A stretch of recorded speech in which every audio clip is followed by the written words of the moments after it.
A little update on my truck.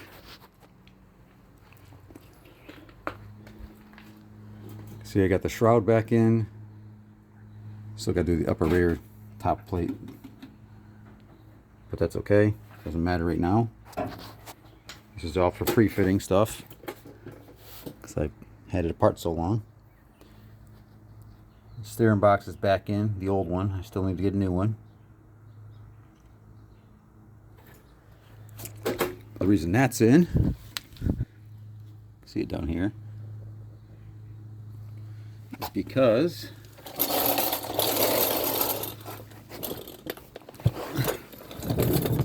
I did the steering box support brace. You can see I had to put a washer behind that one. I'll actually be welding it to the bushing, making it one piece. And here, I don't know if you can see the inner brace, pretty dark. So I get a light. Helps a little, I guess. Not really. Anyway. There we go. I had to put a washer on that one too, so that it fit without tension.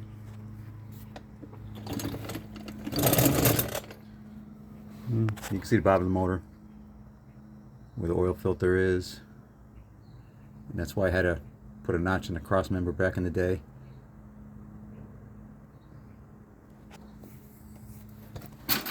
Let's see what else we got.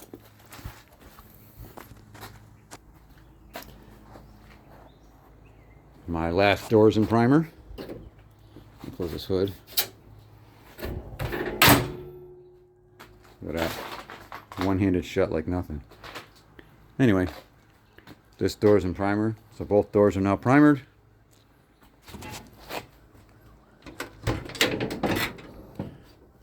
This one didn't really need anything.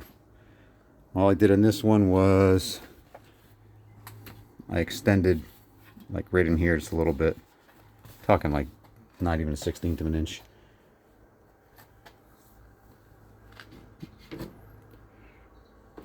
So this door is back together again.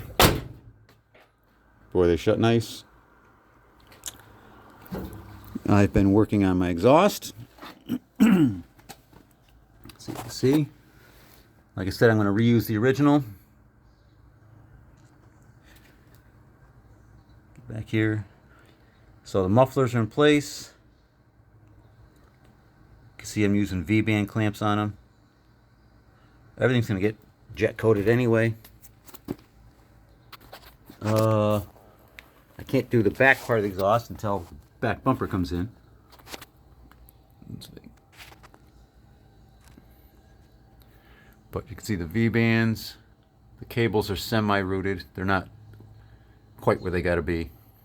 I have to reroute them slightly. And I'm going to make new hooks and everything. But those are some I borrowed from a friend of mine, just to give me an idea where I'm at. Which you can see that one just about touches the top of the pipe. It actually does touch. So I'm going to add an extra hook to pull up a little.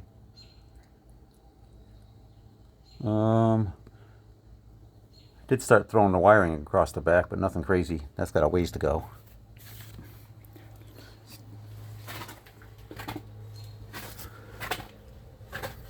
And here's one of the exhaust hangers. These are just clamped for now. I can't weld them until the bumper's on, because I don't know where to put these tips.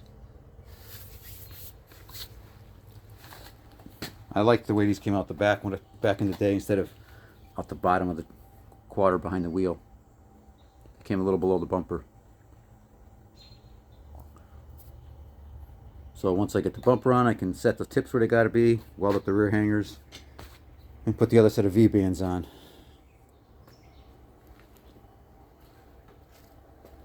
And what else we got going on this week? I have my gas door and epoxy primer. I just sanded it. I'm going to reprimer in urethane primer in a little while. I think that's about it for today.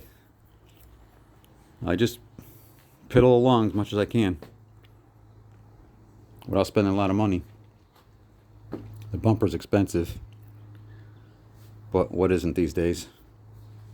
I just didn't really feel like spending that money today. I could have done it later. But that's the way it goes. You got to pre-fit everything. There's actually a couple things I found I got to touch up. The motor's really close to the firewall lip. It never touched before. It's just closer than I'd like, so I'll fix that when the motor comes back out. So that's going to have to be touched up. And the back of the frame, you can see my white mark. It touches the rear bed rail. I had this shaved, kind of hokey back in the day. It wasn't nice and clean. Just took a Sawzall. So I cleaned it up when I did the frame to get it in primer. Re-straightened it. Come to find out there was a reason I did that. Now I remember.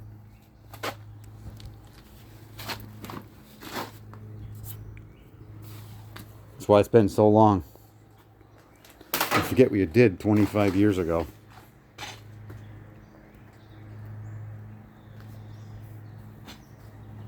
But we're getting there.